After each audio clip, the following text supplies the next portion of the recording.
Olá pessoal, tudo bom? Sejam todos bem-vindos ao curso de Ciências da Natureza da plataforma Mais IFMG. Eu me chamo Gabriel Carvalho, eu tenho formação em licenciatura em Física, a matéria mais bonita de todas, tenho mestrado e doutorado na área de Educação, que é a experiência maior, que eu tenho como professor de Física e professor dessas disciplinas pedagógicas.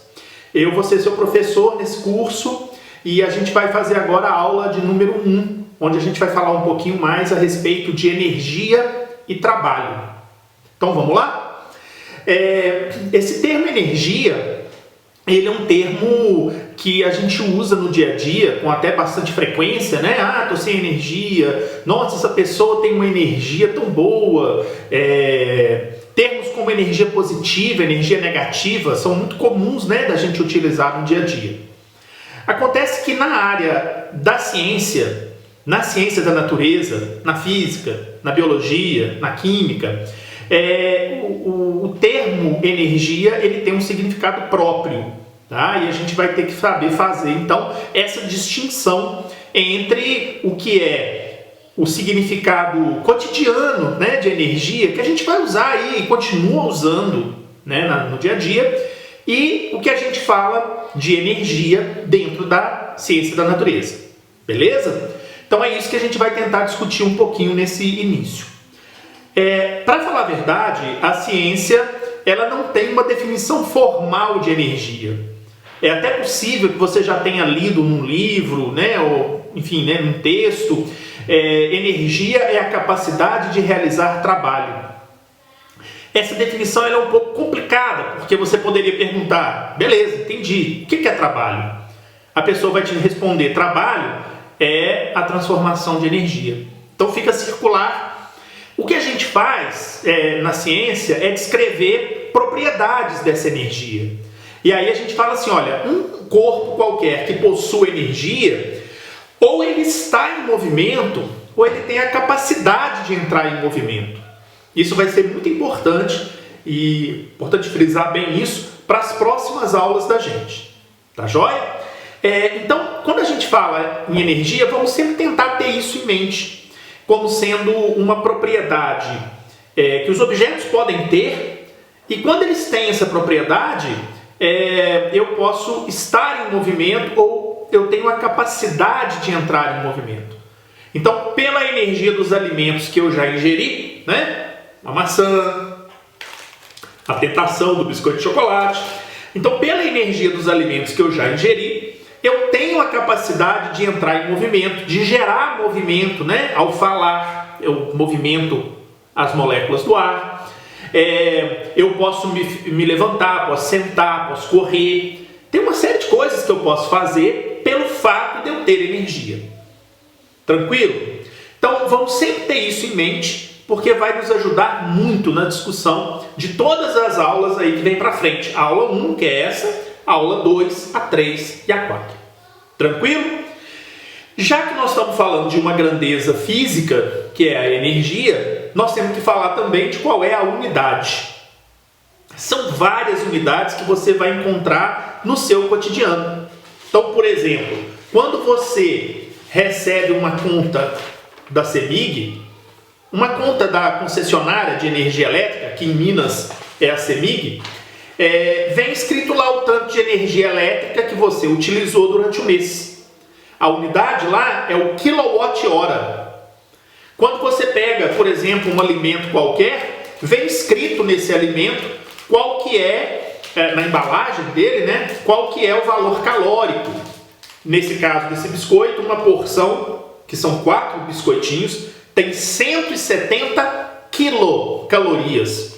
Caloria, quilowatt-hora, são unidades de energia que a gente se depara aí no cotidiano. Na ciência, no sistema internacional de unidades, que é um sistema utilizado, como o nome sugere, no mundo inteiro, a unidade de energia é o Joule, que tem gente que fala Joule, é Joule. O Joule, Joule, enfim, falem do jeito que vocês quiserem, mas o importante é que vocês lembrem que essa unidade corresponde ao tanto de energia que você vai usar para pegar uma maçã do chão e levantá-la 1 metro. É pouquinho, né? É muito pouquinho mesmo.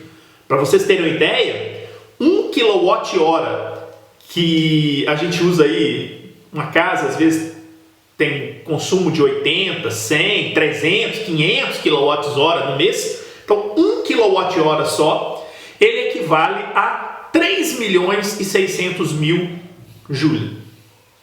É muita coisa, né? Então, assim, essa unidade é muito pequenininha, mas é importante vocês terem essa imagem mental aí na cabeça, né? Então, toda vez que eu falar assim, olha, eu usei 1.000 joules ou joules de energia, isso significa dizer que eu usei, é como se eu tivesse feito esse trabalho de pegar a maçã do chão e levar até o alto de 1 metro, como se eu tivesse feito isso 1000 vezes. E isso nos conduz ao segundo conceito importante dessa aula de hoje, que é o conceito de trabalho. Trabalho é um conceito muito importante para nós na física, que também é diferente desse conceito de trabalho do dia a dia, né? Então, quando eu falo no dia a dia trabalho, a gente tem uma noção. Eu trabalho, meu pai trabalha, minha mãe trabalha, né? Meu tio trabalha. Trabalho difícil, né? Ficar sentado, assinando papel. Para a gente na física, o trabalho ele é a medida da transformação ou da transferência de energia quando tem uma força associada. Então, se você pegar e empurrar um colega seu num carrinho, você aplica uma força para empurrar esse colega, você está realizando um trabalho. A força que você aplicou, ela está realizando um trabalho. Tá? Isso é uma coisa muito bacana.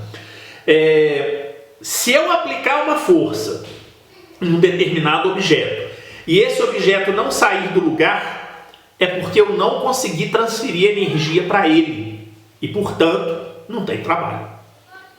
Se eu pegar um objeto, esse objeto ele está em movimento, ele está se deslocando sem nenhuma força aplicada, significa dizer que não há realização de trabalho.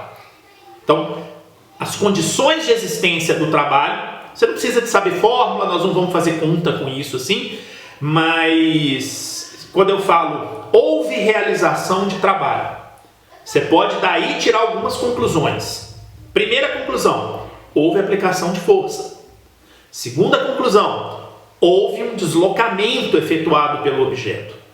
Terceira conclusão, de alguma forma a energia desse objeto sofreu variação. Então, se você um jogo de futebol, o cara bate uma falta, o goleiro vai e encaixa a bola. Na hora que ele encaixa a bola, ele aplica uma força na bola. Mesmo que a gente não perceba, a bola sofre um deslocamento. Às vezes o goleiro vai um pouquinho para trás, a própria bola sofre uma deformação. E se houve aplicação da força, se houve um deslocamento, então houve a realização desse trabalho e a gente percebe isso porque a bola estava em movimento e deixa de estar. A mesma coisa acontece quando o jogador bate a falta. A mesma coisa acontece quando você está andando de carro e alguém pisa no freio, quando a gente pisa no acelerador. Sempre que houver a realização de trabalho, por meio da aplicação da força, a quantidade de energia desse objeto deve sofrer alteração, para mais ou para menos. Se a gente fizer uma força no sentido do movimento do objeto, a gente está realizando um trabalho que vai dar energia de movimento para esse carro. Se a gente aplica uma força no sentido contrário do movimento, a velocidade desse objeto tende a diminuir. Então a gente, na verdade, realiza um trabalho que tira energia do movimento desse carro, desse objeto qualquer. Beleza? Então, recapitulando, uma coisa que para nós vai ser muito importante para essa aula e para o entendimento das próximas, Energia. Não há uma definição formal, mas a gente fala de energia como sendo relacionada ao movimento ou à capacidade de entrar em movimento. Tranquilo? Segunda coisa, unidade de energia. Tem várias, mas nós utilizamos na ciência muito o Joule ou Joule, aí fica do jeito que vocês quiserem pronunciar, tá? O símbolo é o J maiúsculo. Teve um cientista, o sobrenome dele é exatamente esse, Joule, que ele teve contribuições muito importantes no desenvolvimento da ciência, né? A gente, depois, em momentos seguintes, pode até entrar mais em detalhes, mas ele foi homenageado com o nome dele, né, para essa unidade de energia. E trabalho. Trabalho é como se fosse a parte útil, né? É o que está associado à transferência, à transformação de energia por meio da aplicação de uma força. Tranquilo? Espero que tenha ficado claro, tenha ficado tranquilo, né? A gente tem algumas atividades para que você possa fazer, e aí estamos juntos aí para poder trabalhar mais conceitos nas aulas seguintes. Gente, um grande abraço, fiquem bem, um abraço.